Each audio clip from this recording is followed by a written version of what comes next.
What's up, everybody? Welcome. A lot going on today. About to react to John Lynch, and Aaron Rodgers just got traded. I'm Guy. That's John. We're glad you're on our YouTube channel. Check out our podcast down in the description. And if you're here, half of you that are here are not subscribed to this channel. So hit that subscribe button. We appreciate that. And we got a lot to dive into all of a sudden. And a lot of you that are listening to the podcast, share the podcast with your friends. Oh, yeah. Good point. And a lot of you listen to the podcast. I don't even know how many of you listen to the podcast are not subscribed to the YouTube channel. So get on it, people. Go check that and hit us in the mailbag. We're getting some mailbag questions at the email, which is promo code ham@gmail.com. Or we always prefer the podcast review on Apple Podcasts because that helps out the show. 5 stars. Thank you very much. All right. Real quick, John. Aaron Rodgers just got traded. Aaron Rodgers just got traded. Basically, it's hard to follow when you verbalize a trade, but the Jets get Rodgers and pick 15. They send the Packers pick 13, and then they get their 15 pick. There's some late round picks, but it's basically they move up 2 spots from 15 to 13, Packers. They get a second round pick this year, and they get a second round pick next year if Rodgers plays 65% of the snaps. So even if he retires, if he continues to play, they're going to get the second round pick. If he does, well, they don't get the 24 second round pick. Oh, yeah. You're saying if he plays 65% of the snaps this year. That's right. So it's basically 2 2s for Rodgers.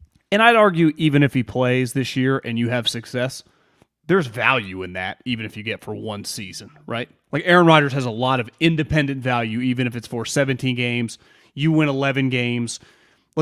Maybe you win the division, right? His value just 1 year easily worth 2 2s, right? If you argue the 15th and 13th pick, you're essentially getting the same player, right? I think that's what fair would to it say. take to move from 15 to 13? I'm sure it's probably easy to find what somebody's done in the past. A 4th? Well, remember once upon a time the Arizona Cardinals went from 15 to 10, and I think it was a 3rd. So yeah, it's not that valuable of a move, especially factoring in this draft, which I think is viewed as pretty weak at the top. Yeah, but I think big picture, see you Packers. Like, adios. Like, I no longer take you seriously as the way we've taken you for the last 30 years, as just a consistent chalk them up in the playoffs. Now, that doesn't mean they can't, but I no longer view them as a playoff team by any means. Yeah, a team you fear. I mean, as long as they had Aaron Rodgers, they were a team that, remember last year when they were playing well at the end of the year, it was just like, God, I know they're not a good team in terms of the holistic version of them in 2023, but do you really want to get Rodgers with a Packers team that bullies its way into the postseason? Not really. And that's over. Matt LaFleur, good luck. Right? All these historic career start numbers for Matt LaFleur. And yeah, maybe the Lions win the division now. I mean, it's a great, it's been one of the better 49er rivalries of our life. And I think more likely than not, like, they're going to go dormant for a little bit. History would say that this guy is more likely to not to be average to below than anywhere near a top 10 player. I very inspired by the one Jordan Love drive last year, and down 30. I'm expecting big things from him. Do the Niners? How many quarterbacks do we have to go through the NFC? There'd been some Niners to Rodgers buzz. Like, if he didn't get traded, could he get traded to the Niners after the draft? That's officially dead for this year. Yeah, like Carton and Boomer. Like, people were just like, "Hey, everyone." And it felt like that. It was like pressure on the Jets. Like, just fucking do this. Yeah. Just do this now. They didn't have any other options, right? What would happen if this thing fell apart? They would be screwed. And it had to happen before the draft this year for the Packers, right? That was the Jets' leverage. Yeah. So easier, too, to do it a couple days before so you can just take a deep breath like, hey, now we can get this guy. Right? Here's my question for you now. How many quarterbacks in the NFC do we have to list before the Niners have all 3 quarterbacks on the list? In other words, like, the Niners have, finish the sentence, the Niners have 3 of the best blank quarterbacks in the NFC. Well, I mean, wow. Because the have 3 of the guy best 20 quarterbacks in the NFC? No, Guy, you cannot be a top 20 quarterback in the NFC if no one will trade for you in Trey Lance. Okay, so how many backups? And fairness to Sam Darnold, too. I think, he's got to prove some stuff. Yeah, but Darnold was last year one of the best, 15 quarterbacks in the NFC, right? For a 6-game stretch. But I just mean go through all the starters in the NFC. All right? That's 12 guys. right? Yeah, I mean, Jalen, Goff, Dak, Cousins. Not 12, 16 guys. 16 guys. Geno last year. I mean, there's a lot. Is Sam Stafford. potentially better than Justin Fields? I mean, no, you wouldn't say that. Who's the Bucs starting quarterback? Baker Mayfield. Okay. I take Sam Darnold. All Though right. Baker beat him out, kind of felt rigged. Yeah, you're right. Weird. I would take Sam, but whatever. Falcons. Carr. Falcons? They don't have one. So, I mean, I'm just saying, like, three of the best 16, obviously not 16, but three of the best 22 quarterbacks in the NFC. Under no Just go through some circumstance. And I'm not trying to be a hater. Can you put Trey Lance on any list? I'm just saying it. Is he better than not Colt McCoy? Not better than their backup? Drew Lock? He's got to be better than Drew Lock, right? Well, if you factor it in value, would you rather have Daniel Jones for $42 million or Sam Darnold for $3 million? Yeah, if you factor in value, you'd rather have Daniel Jones Sam Darnold for $3 million. Although you could argue, are they making the playoffs last year with Sam Darnold as their quarterback? He threw 15 touchdowns. That'd be Daniel Jones last year. 15 touchdowns. Dual threat. 15. He was not a part-time starter. He started every game. 15 touchdowns. Yeah. I mean, there have been a lot of like ESPN stats and info. I'm pretty sure modern day team to make a playoffs. I mean, it's full-time starter. It's. I don't know if we'll see that anytime soon. A situation, not like a combination of players. One player starting the whole time. Not all. He's playing with Dante Pettis, but still, it is what it is. And Saquon. It's Saquon. Yeah, but he's a running back. I know, but he's their best player. Yeah. Well, yeah. I mean, Saquon ran for, I think, 10 touchdowns, like 1,400 yards. And now he can't make half as much as Daniel Jones. No. That's the irony. All right. John Lynch spoke press conference on Monday. A lot of questions about Trey Lance. Basically admitted, yes, we have received calls on Trey Lance. Said that normally he wouldn't update a player, but given the sensitivity of the situation, he has been updating Trey Lance, spoken directly to Trey Lance. I expect Trey to be here. We're excited about him competing. Offer would have to be substantial. And the key to the whole thing, yes, you definitely have to take Brock's health into account. You know what really hit me listening to him talk? Because you can say, oh, it's just conjecture with the rap sheet tweets and the talking podcasters bullshitting about this for years. That was the 20 draft. This is the 23 draft. So 2 drafts removed from when he was picked. And we are openly talking about, not us, the general manager being asked and just discussing Trey Lance trades. Like I think that summarizes where we're at with the situation. Right? I don't see how it cannot. Can I add something to that? Discussing trades while also discussing that he's in a 3-way quarterback battle, right? Not a quarterback and we got another guy. He's battling to be the backup quarterback also. I think it's both of those things. Yeah. And it's when you factor that in, this is the NFL. This isn't like, I guess all sports move on from players relatively quick, but when you factor in the variables, it's really not crazy that we're having these conversations, right? Like we'll get to Aiyuk. I think we can red flag that situation, which is fair to say that's a little weird. This situation is not weird to me at all. And listen, it's hard to separate online and people I know in normal life. The conversations tend to be a little different, but this is the speed in which the NFL operates, right? We see, for example, I think Wentz and Goff are 2 good examples of guys that not only had been drafted high by their said teams, but then were compensated. And within a couple of years, like, get the fuck out of here. Yeah, played well. Like, it's easy to say, I understand why Josh Rosen wasn't on the Cardinals. These guys actually played well and were gone after they got paid very quickly. Yeah, with massive signing bonuses and massive salaries. And it was like, yeah, we'll just move on. Like, that to me summarizes the NFL as much as Trey is. Wouldn't you say Trey falls under the umbrella of, like, we've seen this a million times? High picks don't work out, and they're just on a different team pretty quick.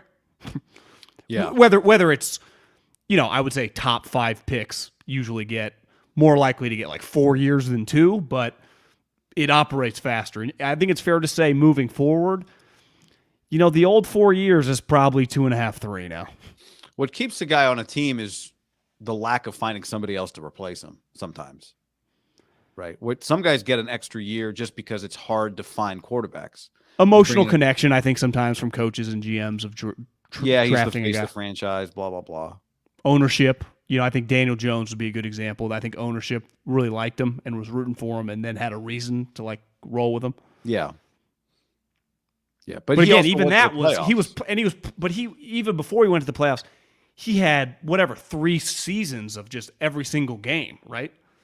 This is, I'm not arguing this is still a unique situation given his playing time, right? No, you're just saying it's very real. It's very real that this is happening now. This is not something that's fan or media created. No. And it never was, going back to last year when they were able to keep Jimmy. But I see some people writing different names. One thing that happens a lot in the NFL, and it happened when Kyle and John got here, new administrations get rid of guys. Derek Carr. Why is Derek Carr on a different team? Josh didn't want him anymore.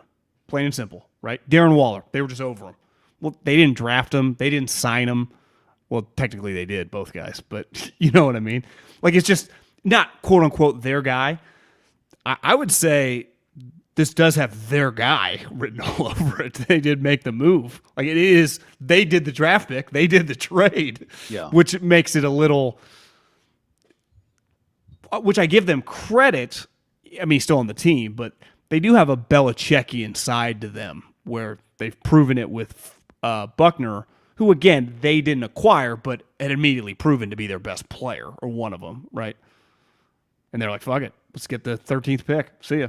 Yeah, I would even say most people aren't going to look at, rightfully so, Buckner's not like this situation, but McGlinchey, who was their guy, and they clearly liked more than the public did, right?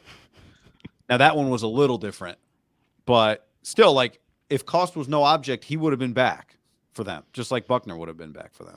Doesn't it feel like when Lynch, and I saw McGlinchey talk about this, it must have been at his press conference. I saw that it get cut in my feed a while back. And then John just talked about it. Last year, we realized the market. We were never going to be able to afford his price point, right? Whatever they could have offered an extension, he would have said no because he knew what was coming. They had come to that realization last March and April. So they start telling McGlinchey, we might trade you. But it didn't feel like Belichick, we might get rid of you. It was Mike, we do not want to do this shit, man. We do not want to do this. It's just too much. But God, this hurts me. That doesn't feel like when he talks about McGlinchey, that was the way he talks. Yeah. It's Jesus, John, he's a stiff right tackle. I mean, God he brought him up. We'll get to Aiyuk and bring him up. But Sean in the chat, I want to talk about this comment. It says, from Lynch's comments, it seemed like he was never interested in trading Trey, but took some calls that went nowhere. Media a bit overzealous with this story, which is normal. I disagree. That he's not interested in trading Trey. I think the key to the whole thing, and this is what I threw up this quote from Rap Sheet on McAfee's show. I don't think they'll trade him until they know Brock is healthy. John was pretty transparent. He was asked, does it have to be a big offer? Does Brock's health factor in? And he said, yes, you have to take Brock's health into account. So not my guess, but it would not surprise me if the way that phone call goes is somebody calls John Lynch and says, hey, John, what are you interested in trading Trey? And John says, well, what do you offer? And they say, fifth. And John's like, don't even, when Brock's healthy, call me back. Then we can talk. And that would be a reasonable thing to say. Is you and I talked about this last week. When this story first broke about maybe him getting traded the weekend of the draft or whatever, it's really risky when you have basically one healthy quarterback that has played in your offense before, which is what they have right now. And then Brock comes back into the building last week, and maybe they check him out. And he looks good, and Darnold's happy enough. He's going to Warrior games with McCaffrey, Kyle Shanahan, E40, MIDDLEKAUFF, and then they feel a little better, But I think it's risky to trade him before Brock's healthy, and maybe that's kind of what John Lynch would have communicated to somebody that called about Trey. I don't think Trey's out of the trade market yet by any stretch. Well, what is not arguable, and they've even somewhat admitted this. Here's the thing. The media frenzy, whatever the fuck that means, can be created when you're getting lied to about situations in the draft. I think that's full bore right now about some of the top of the draft. It's hard to know what's going on. So there becomes a frenzy, and I think a lot of hype on players in the draft does not reflect the league. I think on a lot of like almost black and white situations in the league, like this team is not willing to pay this, or this team, like I'm telling you, the Giants are going to pay Daniel Jones a lot more, and people are going to be shot. Like there are just things that this is going to happen. And if Brock Purdy was healthy, Trey Lance, I think, would get traded right now because they would just pivot, to just this is Brock's team, and we'll just move on from it. The variable that's keeping Trey alive is, I think, two things. He doesn't have much value. So, like, it doesn't behoove them.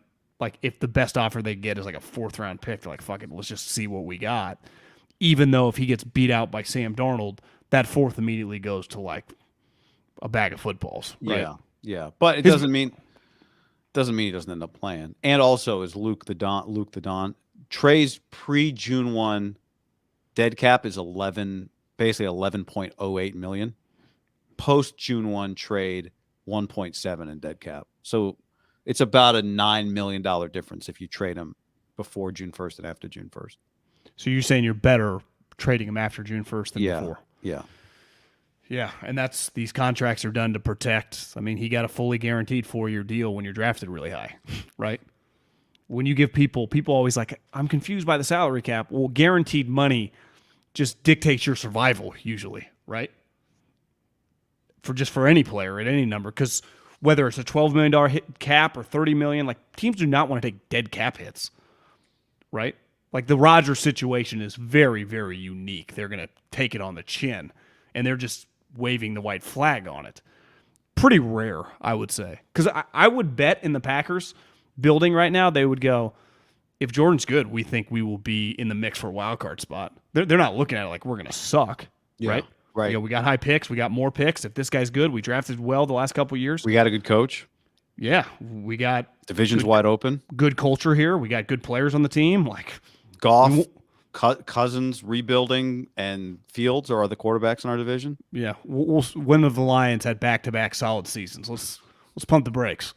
That's what I'd be saying if I was the Packers. Whether that's true, whether that plays out, I would probably bet against it. But I just think this Trey situation it's the number one story in OTAs for the 49ers. It's the number one story in training camp. It's just one of those things that if he's not trending to be the guy, which clearly right now he's not even the starter if Brock's healthy, it's usually what you just get rid of, right? It's usually just what you remove from a building because it's not worth having all your players answer for it nonstop. Because that is the question that all the offensive player and defensive players, right? I mean, the thing in the offseason is it's not like you go, Fred, what's it look at? You're playing Jalen Hurts this week. What are strengths and weaknesses? What do you ask him about August 2nd? It's like, well, what do you think of Trey? Fred, you've seen him now for 3 years. Has he gotten any better? That's right. You're not like asking Fred to break down like Dre Greenlaw's game. They don't have an opponent, so you're basically just asking him about when are you going to get in another fight with Aiyuk, and what's Trey's deal? That's what you're asking the defensive and offensive players about. John Lynch, what did he say? The only difference between Trey this year and last year, or one big difference, is he's healthy this year. He wasn't last year, but last year he was also the starting quarterback, the unquestioned starting quarterback of the team. Right, that's the other major difference last year. He was healthy though heading into the offseason, wasn't he? Yeah, I mean, did he have I don't know. He made it seem like he was in better shape. I just felt like the practice we went to, he was there taking the reps, right? Yeah, I mean, he was the starting quarterback last year, right? That's not the case this year. So, the idea of being in a competition for what? For the backup spot. That's what he's in competition for. Yeah. Oh, the arm. Maybe that's what he's referring to. Is he referring to the Mike Silver arm fatigue, which turned out to be real? As we guessed, as we knew. It's another thing. I just think for the most part, when things come out about the 49ers, from the main guys, like they just tend to not be shit thrown at the wall. I just don't remember a story that's like, remember when this? The only shit thrown at the wall was like Debo, and we couldn't get to the bottom of it, and he created the story. Well, I think the other story that people would say, it's not shit thrown at the wall, but it was wrong, right? Was Mac Jones is going to be the pick. But I think we talked a lot after that draft. Like that, even the fact that everyone was celebrating these guys all got it wrong, when really the way to interpret what happened was the Niners were really considering Mac Jones. I would remove, I do think it's fair to separate on the field 49er, they're on the team, and like draft conjecture. Because I do think draft conjecture is just pretty consistently just all over the map for everybody, because I hear what you're saying, I'm not even disagreeing. That story that everybody uses as an example that all those guys got it wrong is actually an example that all those guys were kind of on the right track. And they were wrong in the end, but I don't think all that was bullshit is my point. Like I think all those guys, that's what Kyle was kind of thinking. Do you agree, though, it is fair to somewhat separate like post-draft and pre-draft conversations? Yeah, like things that once you're on the team, players that are on the team, yeah, yeah, and coaches on the team and who they like and who they don't like on the team, like after you've been there for a few years. Well, the Aiyuk thing was a good example, right? Is he in the doghouse? He's not in the doghouse. He's out of shape. He just doesn't know how to be a pro. He's in the doghouse, and then Kyle's like, "Hey, he was in the doghouse." It's like, yeah, we fucking know, we get it. You know, is he like some bad guy? Is he throwing like paper at Kyle when he's not looking to piss him off? No, it's probably not as crazy as it sounds, but clearly, they weren't all on the same page. Just like clearly a couple years ago, they weren't happy with Debo. Just like clearly they fucking love McGlinchey for whatever reason. Like I think it's fair we can go through the things that have been pretty consistent now of just once they're on the team. Clearly the Mac Jones, Trey Lance thing was a polarizing internal conversation, right? Yes. But their head coach, I would say it would be very unique if the GM or the front office was the boss of the Niners. It was like, this went against his wishes, and it happens a lot in other sports. It was like the coach wanted. It happens in football. Much rarer now because coaches are all in charge. But that would be just a huge elephant in the room. Like, is this thing going to blow up? But that is just ultimately like Kyle is okaying the Trey Lance draft pick, right? Right. Why? Because he's at the top of the food chain of the pyramid of decision-making. Now, he clearly was probably influenced by the scouts because, of course he was. We can't fucking take Mac Jones at third overall. I'd rather miss on Trey Lance than take this scrub at third overall.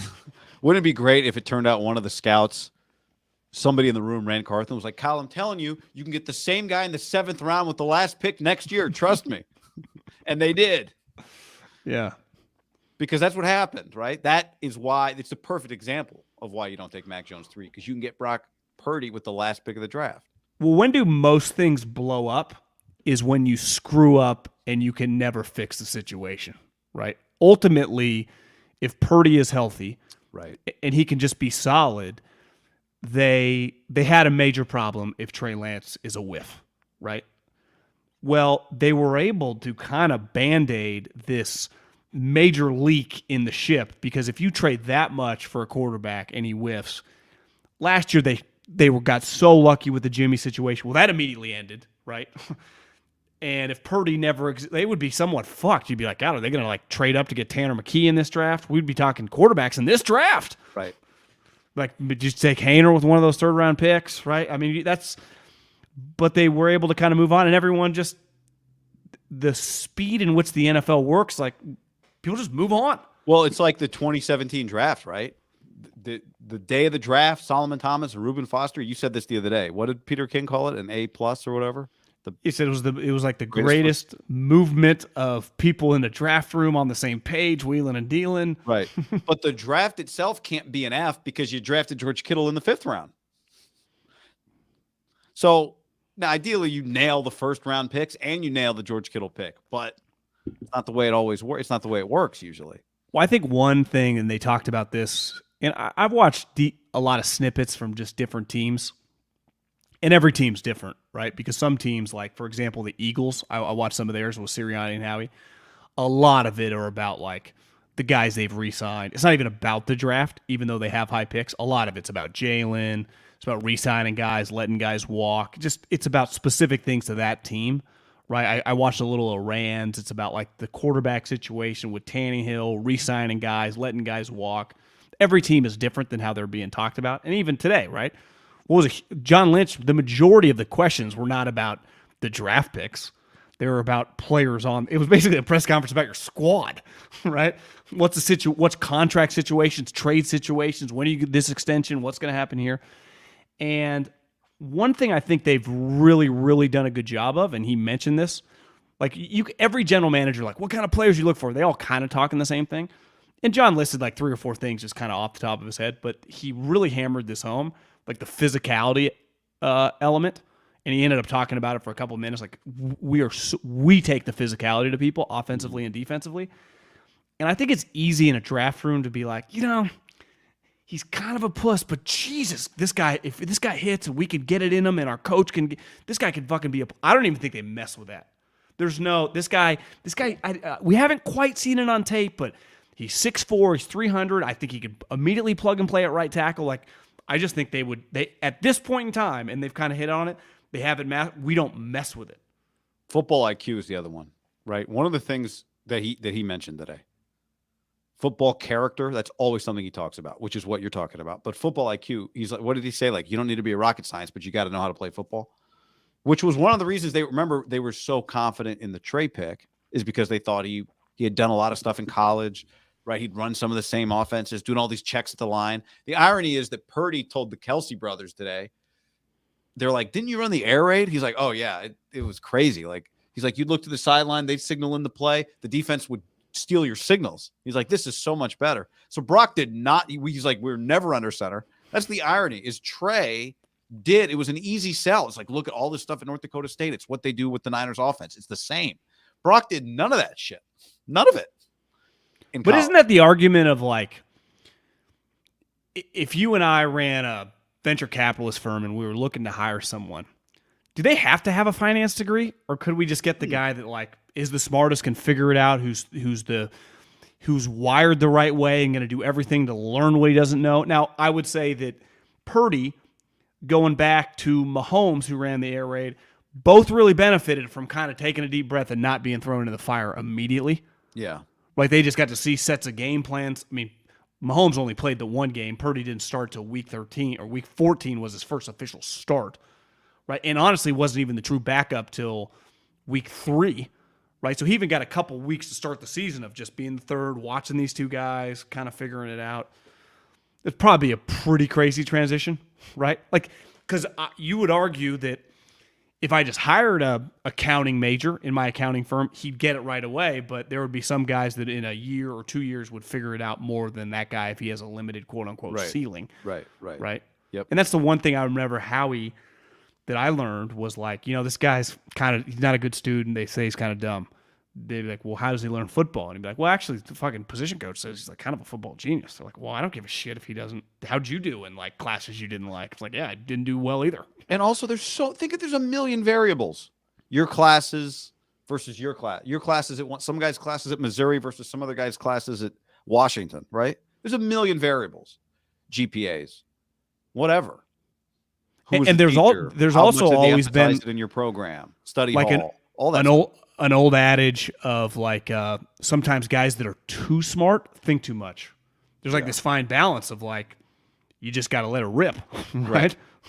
Like you watch some of the great players of all time, like Favre, Mahomes, there's just a natural.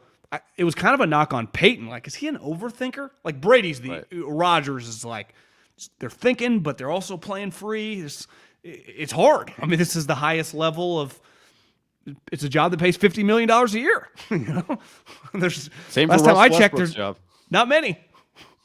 But look at Russ, he's back. Yeah, no, you're right. But I just think it goes to show like these are so unique that you can think on paper any of this stuff. Well, we had another guy who looked like the same profile. We had another guy with the same GPA from the same school, but it's not the same human being. It's not they ran the same offense, but it's just not the same, right?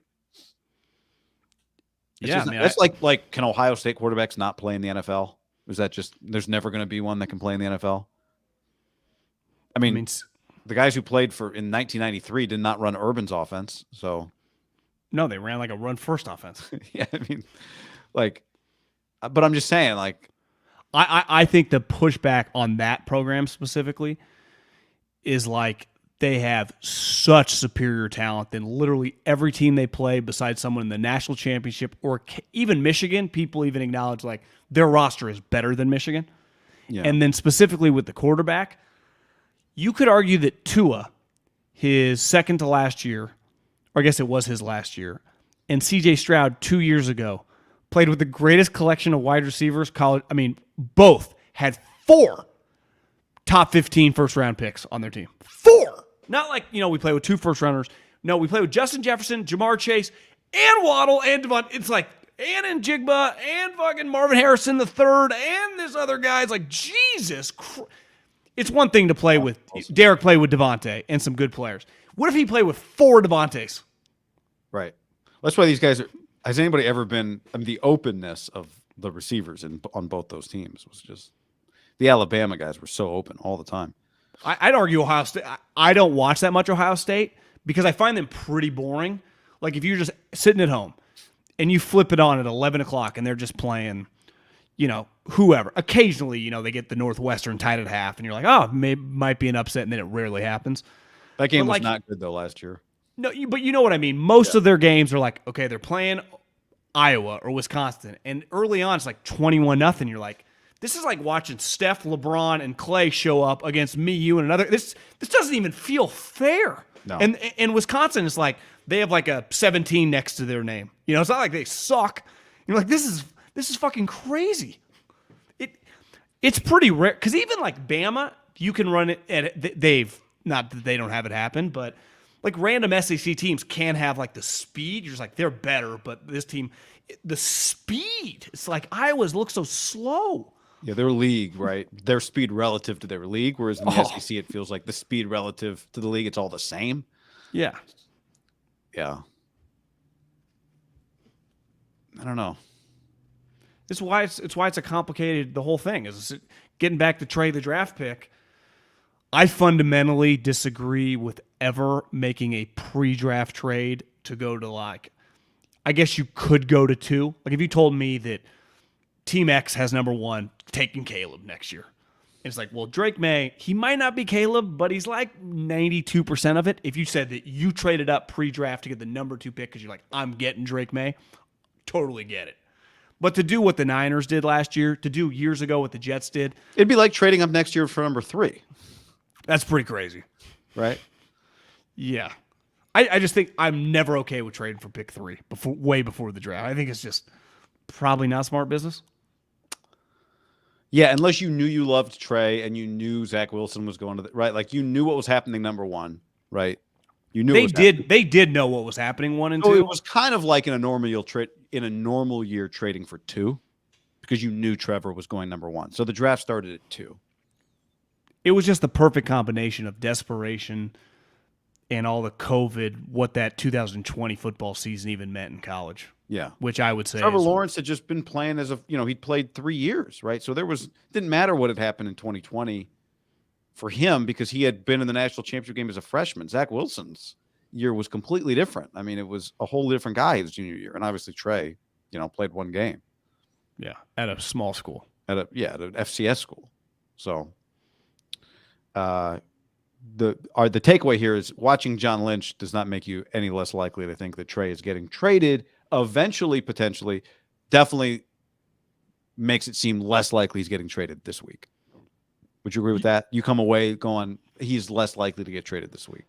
I still think it's on the table for if a number comes up, and I think it's going to be predicated on teams that might have some interest not taking a quarterback. And you don't know that happens till the third round. Would they take the early pick in the third round if one of those teams like, fuck it, let's just do this trial period? Like maybe there's a team at the top of the third round that let's just pick a team. Well, it's the Texans. Yeah, okay, Houston at 65. And I'm trying to look. Like somebody has to take a guy that they like. Somebody moves up to 64 and takes the guy they like. They like Tanner McKee. And the Bears trade back. with the Bucks, and the Bucks move up and take Tanner McKee at 64. Then the Texans are like, oh fuck, we were going to take that guy. Yeah, I'm just saying like those, and then they trade for Trey. I think it's more likely if one of those teams don't take a guy in the first round and then just view like I'd rather just do this trial period for Trey where we can easily pivot instead of taking this guy. Like we don't even like this guy at this level, right? Yeah. To take in the third Right. round. Yeah, or that. Yeah, that's true. I'm just saying the scenario that could happen day of draft is if somebody does have somebody targeted and that guy gets taken. Yeah, I think the 49ers would trade Trey Lance for pick 65, and I think that would be the right move.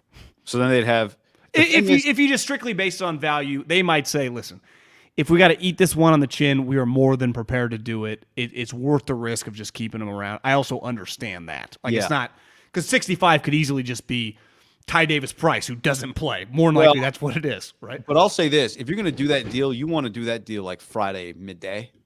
You don't want to do that deal when 65 is on the clock because why? Well, because you have 3 other third-round picks. So think about how far up into the second round you could get with you have 4 third-round picks then, right? Oh, I see what you're saying. Like you could like package 2 of them and 65, and you could get to the picking first pick 36. I mean, I don't, who knows what you could do.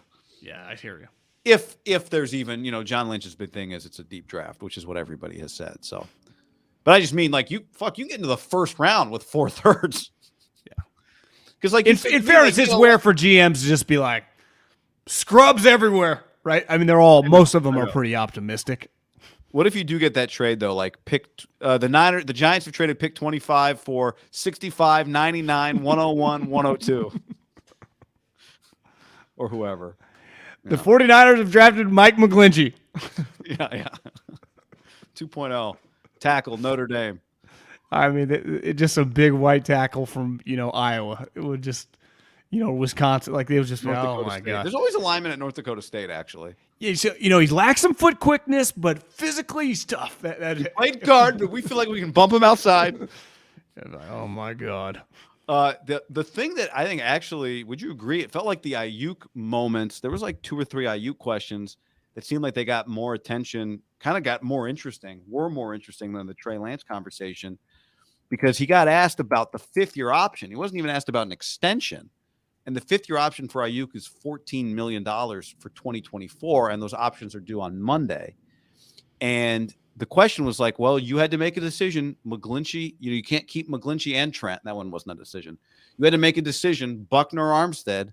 Is this kind of the same thing? And Lynch, I heard the question, didn't really think much of it. And then Lynch got kind of uncomfortable, and he said, I'm not going to go into specifics on people, but we love him, and we're excited about him being on this team. I think that one he said, that's a good question. It's fair. I understand why you're asking that.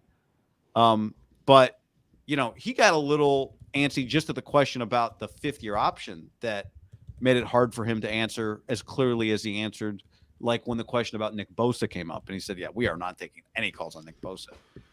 But it felt a little uneasy when it came to Brandon Aiyuk. Yeah, I was pulling up Deebo Samuel's cap hit in 2024 is 28.5. Okay. And his dead cap's 26 and his cash is 21. Deebo Samuel's on this team next year, obviously, right? For the next, he's going to be play for 23 and 24. Deebo Samuel's not going anywhere. So if you just factor in the number, assuming you can't extend, I mean, they gave Hargrave 4 years, $80 million, 40 guaranteed, and his salary cap hit this year is 6. So like obviously no team manipulates the cap quite like the Rams are up there, but the Niners, the Eagles, to extend. You like to extend and have next year, 2024, be $9 million cap hit. Now, here's my question. Deebo Samuel got a 3-year, $70 million extension. Now, obviously, that was now a year old, and by the time you would extend Aiyuk, who I'm sorry, if Nick Bosa doesn't get extended after year 3, you don't get extended after year 3. So it's an easy one for the 49ers. Like, listen, this is how we do business. We said it last year with Bosa. We've said it before. You're not as good as him. You get to fall into that category. I do think Brandon Aiyuk goes, well, see how much wide receivers are getting paid? Christian Kirk, who actually was really good for Trent Baalke, got a contract a couple years ago people thought was insane. I guess it was a year ago. And actually turned out to be pretty good. But like average receivers get 15, 16 million if you ever hit the open market or can force a trade and get an extension. I would say Brandon Aiyuk, you and I have talked about this before. It's getting over $20 million. Well, who's better right now if they're both available? Odell Beckham or Brandon Aiyuk? Brandon Aiyuk. Right. And Odell got what, 15 million? Yeah. So as a true free agent. I Not think, in like some trade with team control, 5th-year option, then we negotiate an extension. A true free agent. Now, a lot can change in terms of like, what if he has an enormous season? You're like, this is insane. We just got to figure out a way to keep him. But I do think you could look at it like, listen, we used the 27th pick on him. We got 4 years out of him. Can we flip him for pick 24? And next year, because Trent Williams is old, and how the hell do you get a left tackle? They don't exist. The only way you could, what if you had pick 24 and 28 and you package those to get to 12, something like that. So you think big picture like that. You use Brandon Aiyuk to get another position. Or you package him for a player. Is more valuable. But who trades a left tackle, really? Well, pretty the rare. football team, yeah, the contract situations, right? The Ravens did it. The Dolphins did it. I mean, it happens, but it's usually a weird situation, I would say. Tends to be. I just think this Brandon Aiyuk situation is a weird red flag. I don't... because John to me, Lynch's answer was a weird red flag. now, it's weird, right? Because he's not good enough to get treated like Bosa or Aiyuk, or Trent Williams or something, just publicly. Like, I'm cool with like... but he's definitely closer to your 10th best player than he is like your 30th. You could argue he might be if we just broke it down. Maybe it's just an economical, like we just can't pay all these skill guys. We can find another guy like him. I also think independent in a vacuum, like, is he worth some massive contract if you have a lot of other high-paid guys? I think it's fair to ask that question. Yeah, I mean, you could argue on another. I like team, him. I want him on my team. Everyone does, but you could argue on another team, he's a 95 catch, 12 touchdown guy, but that he might not be able to be that on this team with Christian McCaffrey, with Deebo Samuel, with George Kittle. They're just not going to be 95 balls for him when he's not like a 50-50 downfield ball receiver, right? Now he does make contested catches because he got long arms, he can jump. So he's a very skilled player. He is.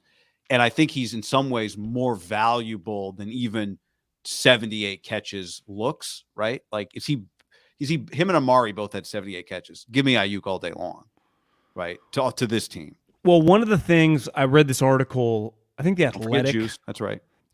I think The Athletic did this breakdown a month ago of the Carolina Panthers and Bears negotiations. Mm-hmm. And one of the things the Panthers were big on, like, if you get because they asked for the 3 players, right? We want one of the 3 players, DJ Moore, Burns, or Derek Brown. And they're like, well, they put a hierarchy, right? Like, it's so much harder to get a sweet defensive tackle or a sweet defensive end than it is DJ Moore. And we love DJ Moore.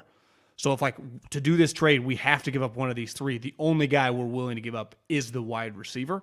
But we also value the wide receiver in this trade. Like, you're not getting 3 first-rounders and this guy. Like, this guy's going to count almost. He's under contract as a first-rounder. I think you could just go, listen, what if we just get another good year at Aiyuk? Our team's another good year. Could you get pick somewhere 22 to 28? They got, I forget the exact pick, 22, 21, 23. Remember, Hollywood Brown went for that. And Aiyuk is a more consistent human being. I would say he's probably more well thought of around the league. Like, they're getting a pick in the 20s for another playoff team. That just Didn't Hollywood Brown want out? Yeah, there was an issue. Hollywood Brown didn't like the offense. It was bitching him on. In fairness, I don't think it's not a great passing offense. Now, you also got 2 years of them, but you didn't have to extend them. You would, after the 4th year, you would trade for Aiyuk and extend them, I would imagine. Mm-hmm.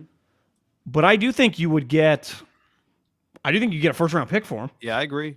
Again, he'd have to another, I would say, what do you say, 80, 1,100, 7, 8. Just looks like he looks. Looks like he looks. I don't think you can argue that that's on the table. Like, that's because one thing he said is like, we're going to have a big year this year. We're trying to do something special this year, and Brandon Aiyuk's going to be a big part of that. And then he kind of paused and was like, and beyond, we'll take that as it comes. So I do think it would be insane if they didn't pick up his 5th-year option. Do you agree with that? How could you not pick up his 5th-year option? What would be the value? I don't know, but why wouldn't? Like, what's there really to talk about? Like, I get that Veach was asked, like, are you going to pick up Clyde's fifth-year option? He's like, he did the classic Lynch. Like, we got to get through the draft. The answer is no, right? Kinlaw, the answer is no. Right. Couldn't Lynch have just said, listen, Kinlaw, we got to talk to him. We got to figure that out. Of course we're going to pick up Aiyuk. Weird. Do you think it's a 100% lock that they're picking up the fifth-year option? Yeah. Yes. I agree in theory and in like substance of what we've seen, but the way he answered it, he didn't give that answer. No, the only way that answer would make sense is if he's like, he just committed. I haven't talked to everybody, because then he says, yes, we're picking up Aiyuk's. And then Kinlaw's agent calls. So you already made the decision on Aiyuk? We haven't heard from you guys. And he's just like, we're telling everybody. Yeah, he's got two guys to deal with. One guy, does he really deserve, yeah, I know. I don't know. But that's how they operate. But you're right. You're right. He didn't say it. When they said, what about Bosa? He said, that hotline is closed and was never open.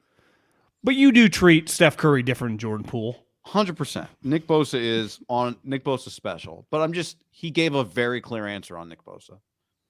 He talked about being transparent with Trey Lance about phone calls they get. The Aiyuk answer was the cloudiest answer. I do think was cloudier than the Trey Lance answers. I'd argue in our lifetime, Bryant Young, Patrick Willis. Bowman had a year. Bosa's one of the best defensive players the 49ers have had in my life, not counting some of the Walsh guys in the 80s that I didn't watch, right? He's just, even I saw Steve Keim. Dave Wilcox. Justin Wilcox's dad just passed away. Oh, that was his dad? That's his dad, yeah. And he was a Niner linebacker, way back in the day. Isn't he in the Ring of Honor? Or no? I don't know if he's in the Ring of Honor. He's in the Hall of Fame. The Niners Hall of Fame. No, the NFL Pro Football Hall of Fame. He went in as a senior committee member in 2000. And I read this quote from Butkus, because it was, I guess one of the things was he was the greatest, one of the greatest players no one really talks about. Is kind of what the when you read those old articles from 2000. And Butkus is he's the greatest outside linebacker to ever play the game, is what Butkus said in 2000. I'd love to get Belichick on it.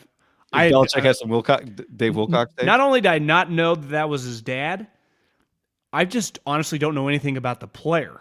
And I didn't know a lot about him either until. And I would say there are enough guys in the 60s and 70s that you've never watched that aren't Stabler or Lynn Swan, that you've just heard a name. I'm telling you, this guy could fucking play. I don't feel like we ever hear that name. Might be the most under-talked about, if that is true. Great player in the last 60 years, no one ever utters a word about. Yeah. Because he's not playing good teams? Well, how good were those Niners teams playing at Kezar Stadium?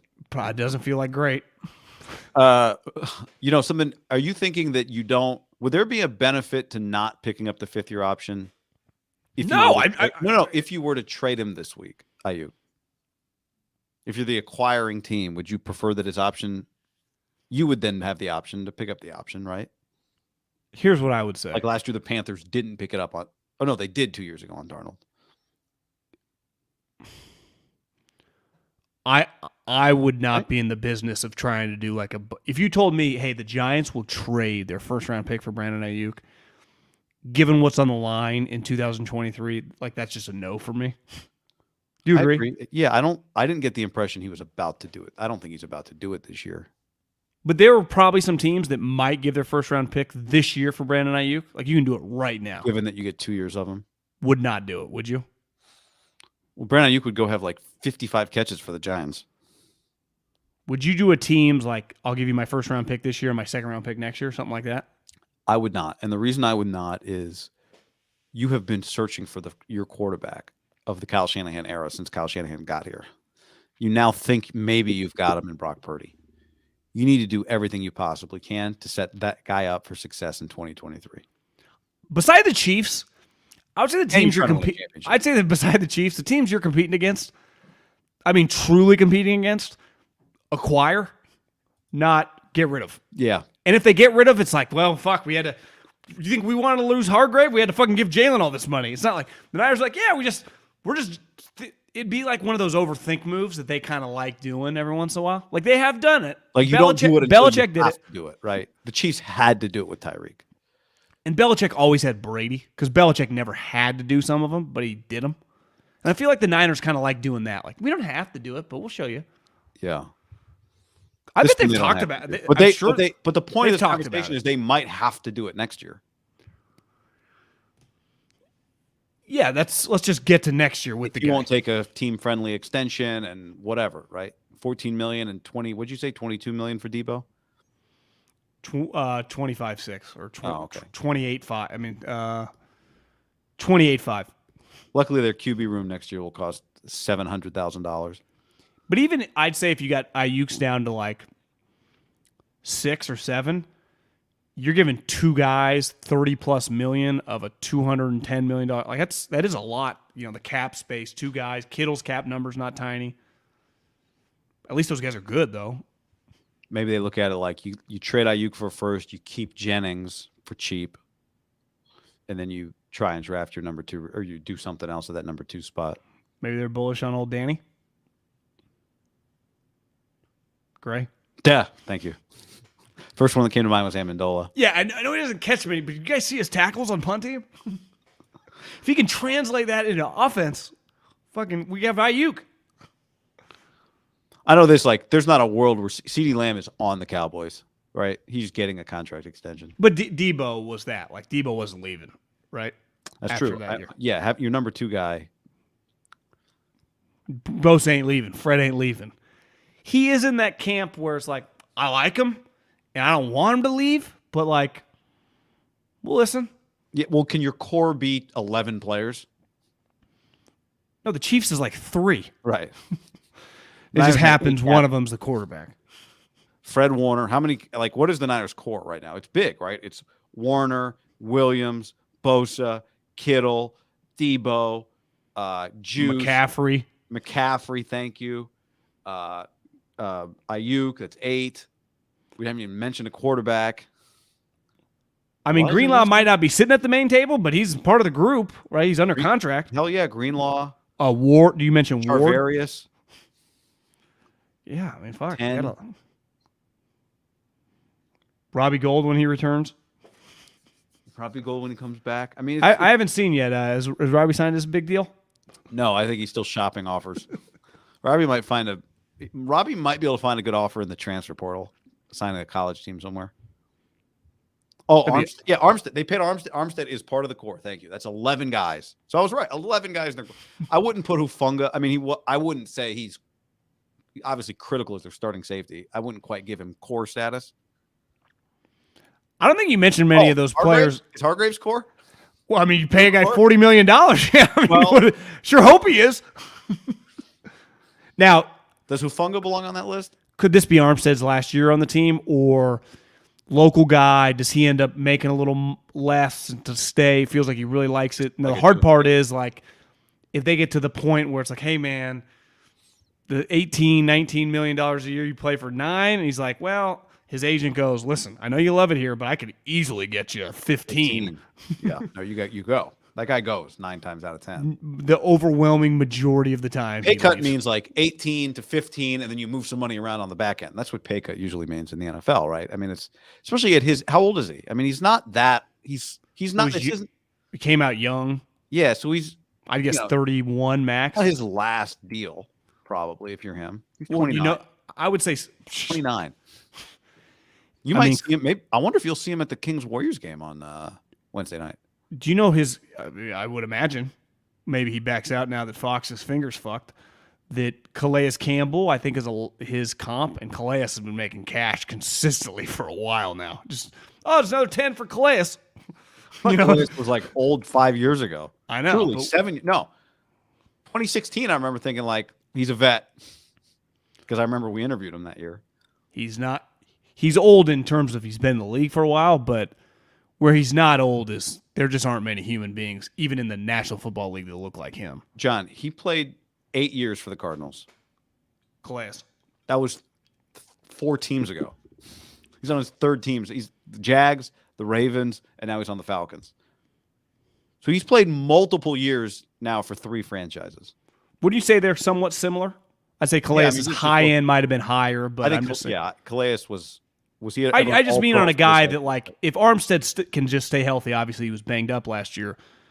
he could play till he's 35 years old with that body type and that character. Also, both very high character guys, right? Calais, Man of the year types. I think Calais literally won it. But he did win it, and he was a first-team All-Pro. I'd say Armstead, if he can just stay healthy and has a chance to be a man of the year, don't you think? Has he not won it? It feels like he. No, I think he's just always the representative, but, you know. He has. Does he wear the little, like everybody gets the little patch when they're the team representative, or is that just the winner that gets that patch? Yeah, I mean, if you think about the guys that have won in recent memory, like J.J. Watt, Russell Wilson are like three of the last, or a couple of the last four. Maybe it's only the winner that gets that bronze patch. It's a cool patch. Was it Whitworth that won it this year that talked about the guy with the Lions that came up to him? Or was that 2 years ago? Well, he wouldn't have won it this year, right? He wasn't in the league. Yeah, he won it 2 years ago then. Won it for Thursday Night Football? 2023 Man of the Year. Who did win it this year?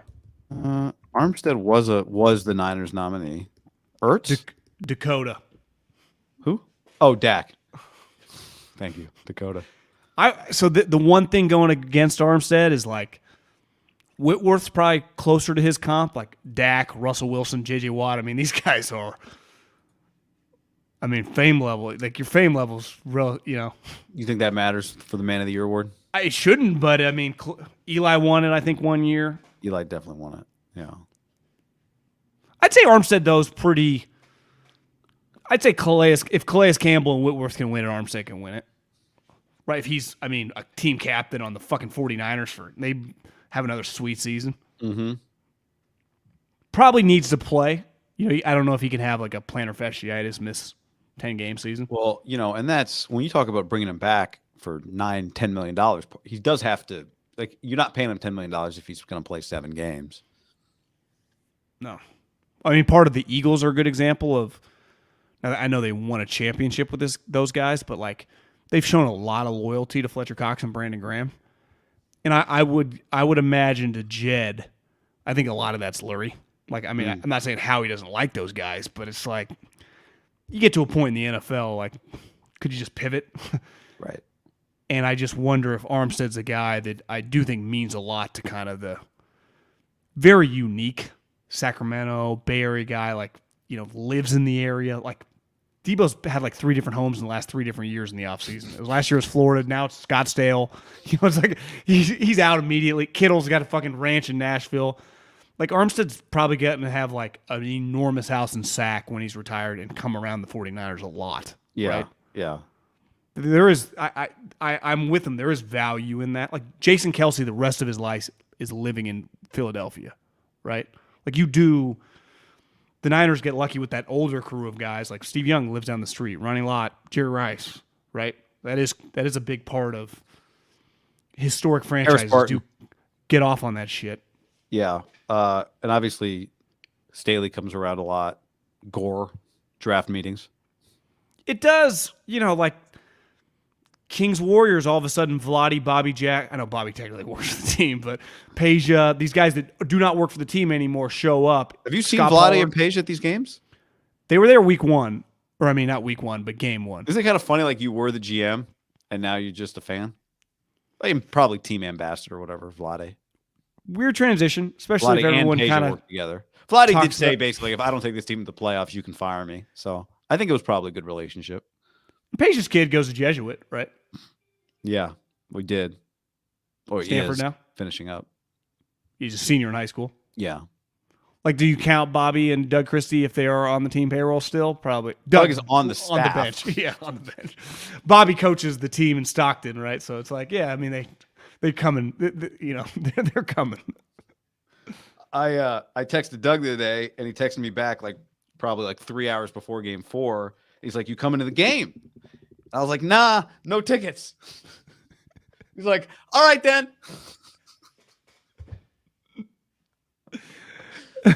I see what you did there. No tickets, but totally fucking open and free and not really doing shit. I'm within I could get there in 20 minutes. Yeah, I mean, you need anything? Can I drop something off? You know?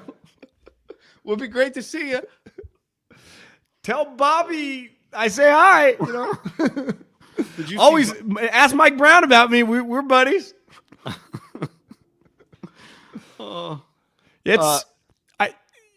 It's it's been incredible. I think it's been the coolest. I mean, the television ratings. It's been as good of a television sports non-football since like Tiger won the Masters. I've been glued every dribble. The games have been incredible too, right? That's part of it. Without even how good the games are, it's just we were texting yesterday, like just the matchup itself was fun before the series started, and then the games have been like way better than I expected them to be.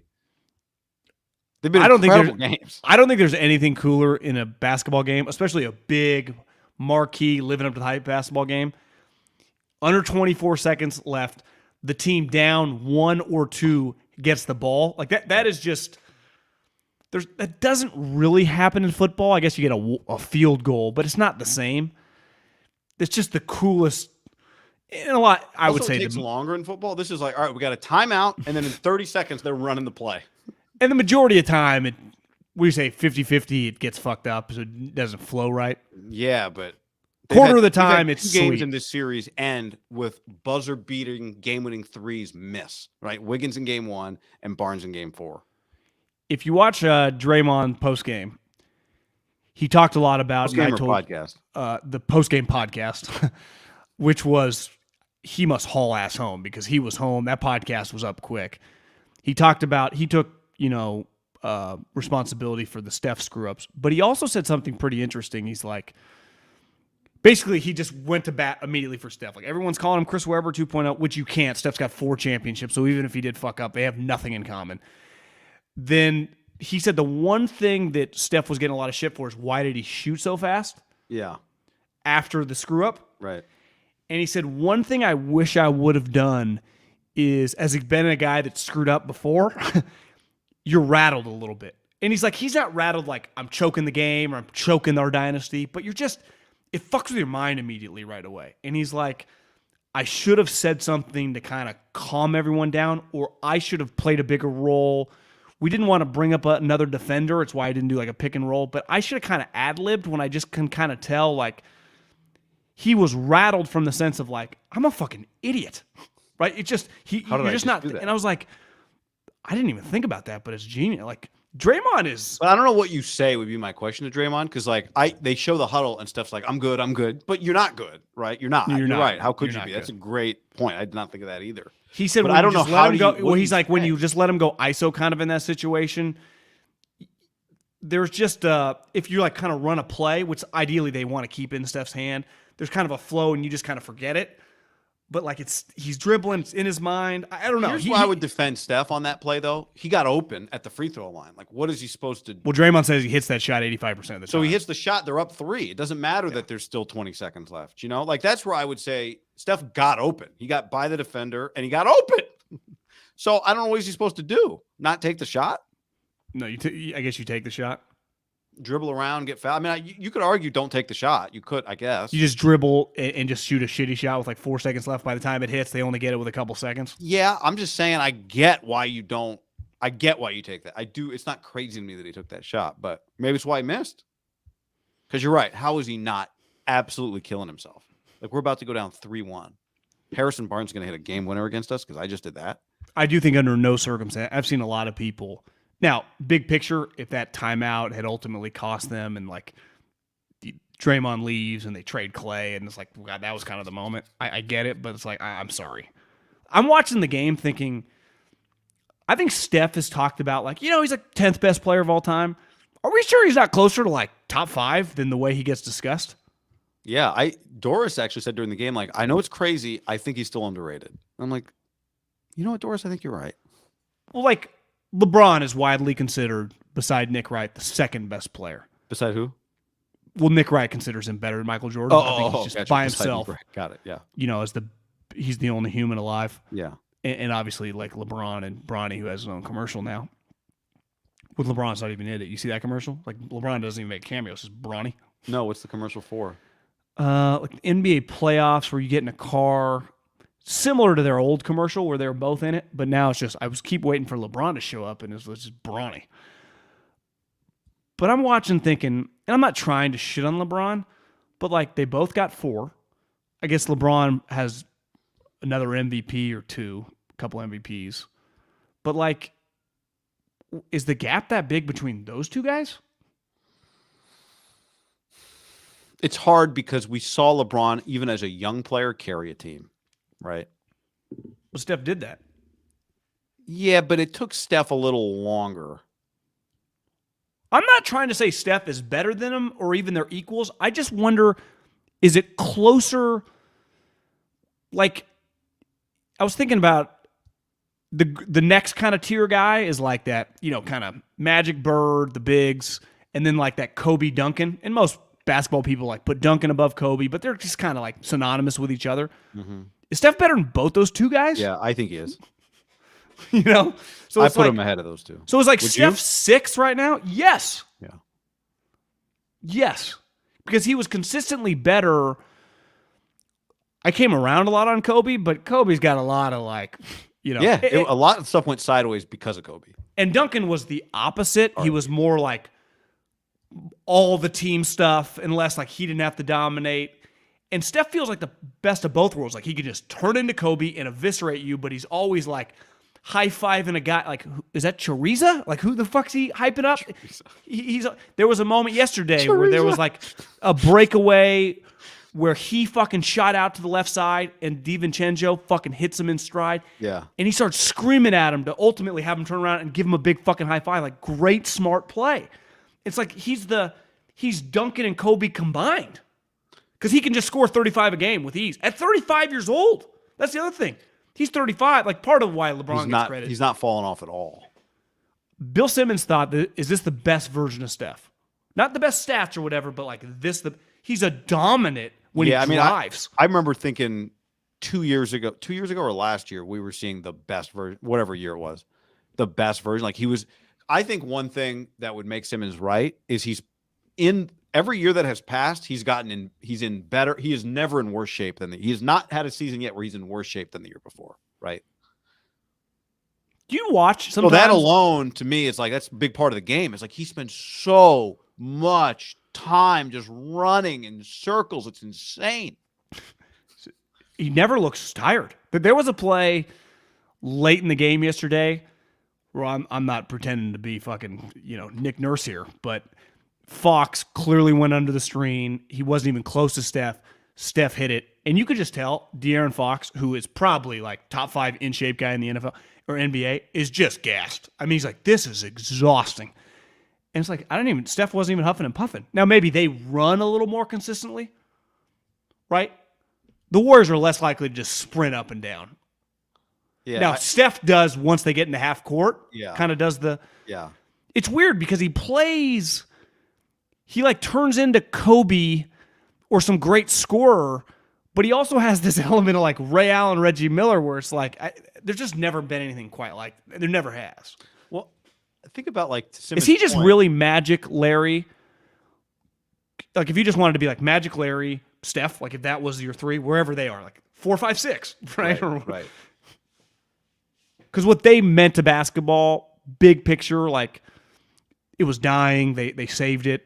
If you wanted to keep them above, I'm not going to argue, and I didn't really watch. Steph's had a pretty incredible value to this league, the sport too. Steph has changed this, right? Like they Would had you that, say that he's was their equivalent? Like he's them? Well, I would say it's different, right? Like their cultural impact was what you just described.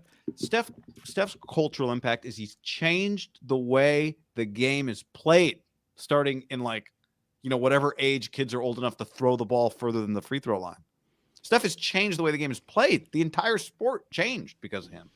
So he's had his own major impact, right?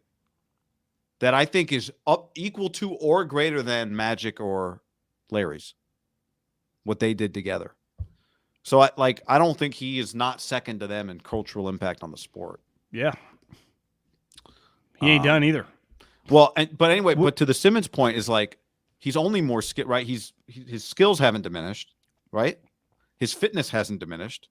He only gets smarter. So why wouldn't he be I agree. He is the best version of himself right now. And as long as he is physically not getting worse, then it's going to continue. Well, now with Fox's injury, and let's just assume he's not, even if he's 80%, the Kings would be in major trouble. a lot of credit for the guy, right? In the history of the Warriors, most top players kind of, when I say top players, like all NBA type guys crumble against the Warriors or do not do as well as they do in the regular season beside like Kawhi, LeBron. It's a short list. Harden's never as good. Chris Paul's never as good. Like all these guys kind of shit the bed relative to their greatness against like the Magic, in the regular season. Fox has been incredible. But if they win this series now, they'll be favored against the Lakers. They'll have home court against the Lakers, right? Because they're the 6, the Lakers are the 7. Then they probably get like Denver or the Suns that have no bench. What if he wins the championship again? Last year was crazy. This year would be pretty improbable. This year would be crazier, especially given now if Fox is healthy, given the way this series has looked, right? Just start with that. Like this series is in now. If Fox isn't healthy, which like you said, like he's not right now. It changes things. But I didn't feel like game 2 ended. I was screaming in my at my phone watching it, but I didn't. After that game ended, I didn't feel like okay, the Warriors are definitely winning this series now. I just felt like if they had lost, then they would definitely. I thought we're going to lose the series, right? Duh. But it still, to me, was a 50-50 series when that game ended, as far as I was concerned. Now the Fox injury changes it, but the Kings are right there. But there's a chance this is their toughest matchup. Yeah. Because the Lakers do not move up and down like this. Do not play like this.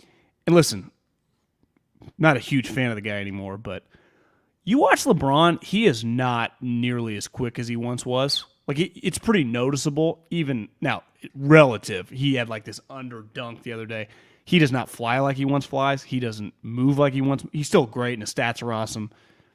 He is not the guy that the Warriors used to see in Cleveland. It makes sense. He's fucking our age. I mean, there's a big difference between 35 and 38, 39, right? I mean, It's just, and you're starting to, like Rui Hachimura, he's going to light up the Warriors. Reeves. Who actually? Did you did you hear his nickname? What's his nickname? Hillbilly Kobe. Where's he from? Arkansas. That's such a good nickname. Where do you play college ball? Arkansas, I think. Arkansas. Did you see? I watched Dante DiVincenzo's interview with Evan Turner and Iguodala. And one of his things, like Iguodala asked him, like, is it awkward being the only white guy on a team? Like when that happens, like being white, And he's like, no, I prefer being the only white guy on the team. In fact, if there's another white guy on the team, I have to go to him and let him know that I'm the team's white guy. He's like, I told Ty Jerome, you're not white, you're light skinned, so I can be the only white guy on the team. This has to be one of the first playoff series in the internet age with 2 redheaded guys. Assuming Dante is redheaded. Well, who's the other redhead? Herder's red or oh, Herder, yeah. 2 redheads. Yeah, I was watching this redheaded comedian the other day. I was watching that show Dave. You ever seen that show with the guy who's like the rapper Lil Dicky? It's on FX and Hulu. No, it's a pretty great show. It's hilarious. I'll check it out. But there's a redhead on the show. He's like, he's a comedian who you'd probably recognize. He's like, we are the only ethnicity that it's still appropriate to make fun of. We're the only one. It's true. Santino, yeah, is that the guy's name? The actor? If you saw his name. I mean, if you saw his face, you would recognize him. Anyway, yeah, check that out. Brock on New Heights with Jason. New Heights? Is that what it's called? I think Kelsey Pod? Is it called New Heights? But they're from New Heights, I think, is the Isn't that the name of the podcast, right? New Heights? Yeah, wherever they're from. The Buffalo Wild Wings. I was like, at first, I did not connect with me at first. Like, he's on promoting Buffalo Wild Wings. I'm like, damn, they got Brock on this podcast? Yeah. But slinging cheeseburgers, bro. Did not ask him about Trey Lance. Didn't really ask him about anything substantial about what's currently going on.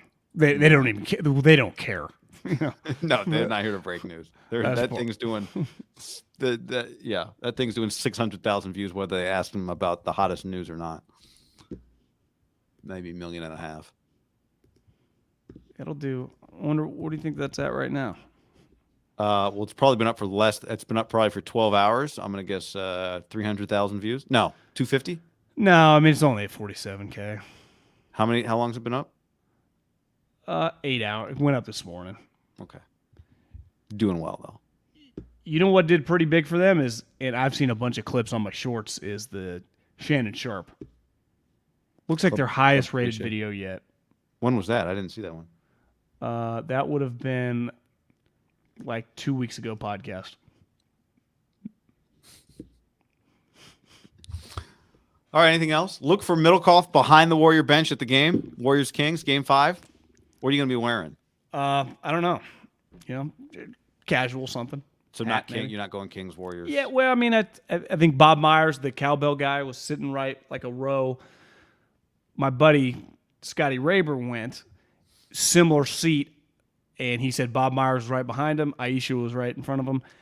It is in the Warrior section. If I could do it over again, I probably would have put myself in the heart of the Kings people. But I don't know. We'll see how this thing shakes out. I wonder if E40 is going to be there with you. Could. I mean, that'd be good for biz. Yeah, that's where he was sitting, right? That's a good question. I didn't even see him the day. He was by the Warrior bench. Yeah. The game he got ejected in sack. And listen, like I am pro sack, but like with Fox hurt now, I'm sorry you guys can't beat the Lakers, and that's I am more in tune with it about knocking their fucking ass out than any crowning winning a first round series here, guys. I cannot have the Kings winning this series and then losing the Lakers. That is not acceptable for me. I can't, because then it just I can't have LeBron getting another real ring. That's just right. And people are dropping like flies. Giannis is back. Embiid's knees messed up. I mean, it's starting to open like this, the Red Sea here. Who knows if Chris Paul will make it 2 more series? They got nobody. Like all 4 of those guys play like 42 minutes a game in the first round against Russell Westbrook. I mean, they could run out of juice. Yeah. I watched the Nuggets look pretty good, but they are a lot of like Michael Porter Jr. and the dude that went to Arizona. What was that guy's name? Ben Mathurin? No, older guy. Dunker. Andre Iguodala? No, he's from San Jose. Oh, from the Magic? Yeah. Good, not good. I want to call him Drew Gooden. Aaron Gordon. Aaron Gordon. Who, does dunks and blocks, but like Aaron Gordon's going to take out the Warriors? We saw it last year. Like, no. That's the thing about Fox. Like, he is clearly just, he's the NBA Clutch Player of the Year. He scored the most points in clutch time. Do you think that's kind of a stupid new award? I think it's kind of dumb, unless my caveat would be that was it voted on, or is it just whoever scores the most clutch time points?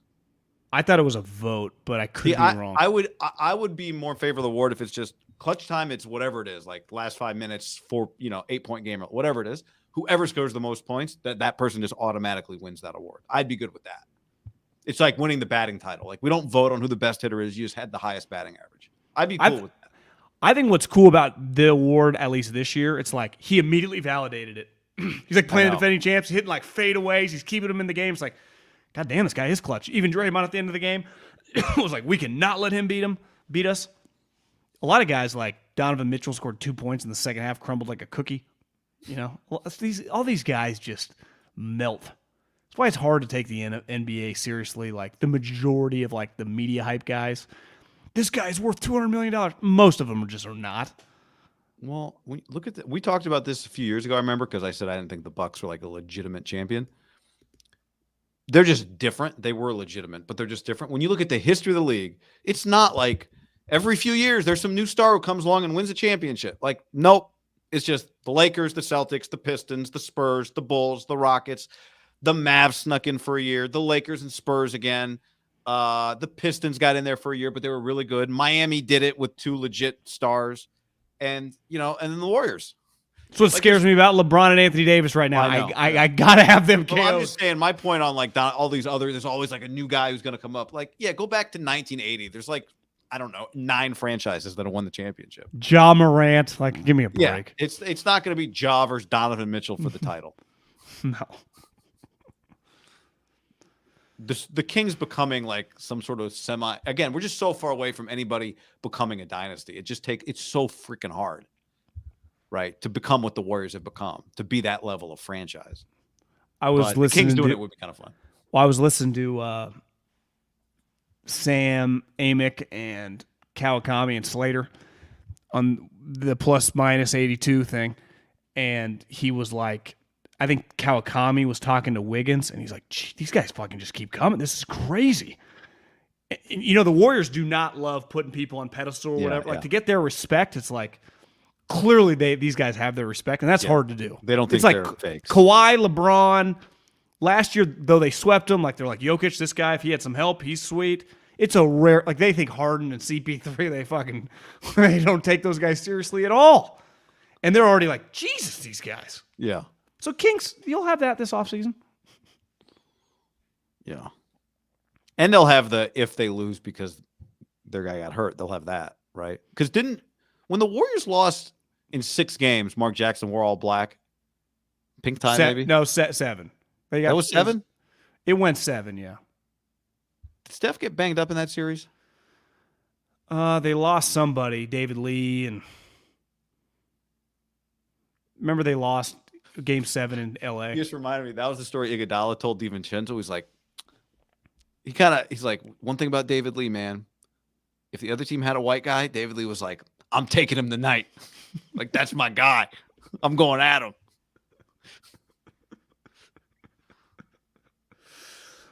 Oh, fuck. I think that was like a famous Larry Bird thing. Whenever someone would put a white guy on him, he would be like, I'm going for 50 tonight. Oh. And then he'd like keep running by the bench like, you fucking putting a white guy on me? The Nuggets. What happened with the Nuggets? It was in 6. They lost the Nuggets in 6 in 2013. Yeah, they lost but the Mark Jackson thing was the following year. Mark Jackson coached in 14. Who'd they lose to in 14? The Clippers. Oh, okay, that's right. Yeah. Good call. Because that was the year Sterling and V. Stiviano thing happened. That's right. V. Stiviano. You're my honey bear, or what'd she call him? I don't remember. That was disgusting. Remember she wore a mask? Yeah, that's right. Way before COVID, those things came, it was like the welder's mask. But it wasn't for air. It was about sunlight. Yeah, it was like the big thing that like a welder wears. Yeah. But I remember early seeing people in the airport with like regular mask, goggles, welder's mask, that whole thing. So guys, the welder mask is for the sunlight here. No, Andy Reid wore that on the sidelines. Well, because he didn't want to wear and I don't blame him. I hate masks more than any human, not named Andy Reid, but he just didn't want to wear that. No, thing. I know. I just remember. Remember they told him he couldn't. Remember he was fogging up. Oh my God, I forgot about that thing. That should be in the Hall of Fame. I remember getting really foggy. It was like a Monday Night Football game. Oh, man. All right. Anything's outside the box, man. On that note, thanks for hanging, everybody. I was Meaty. Later.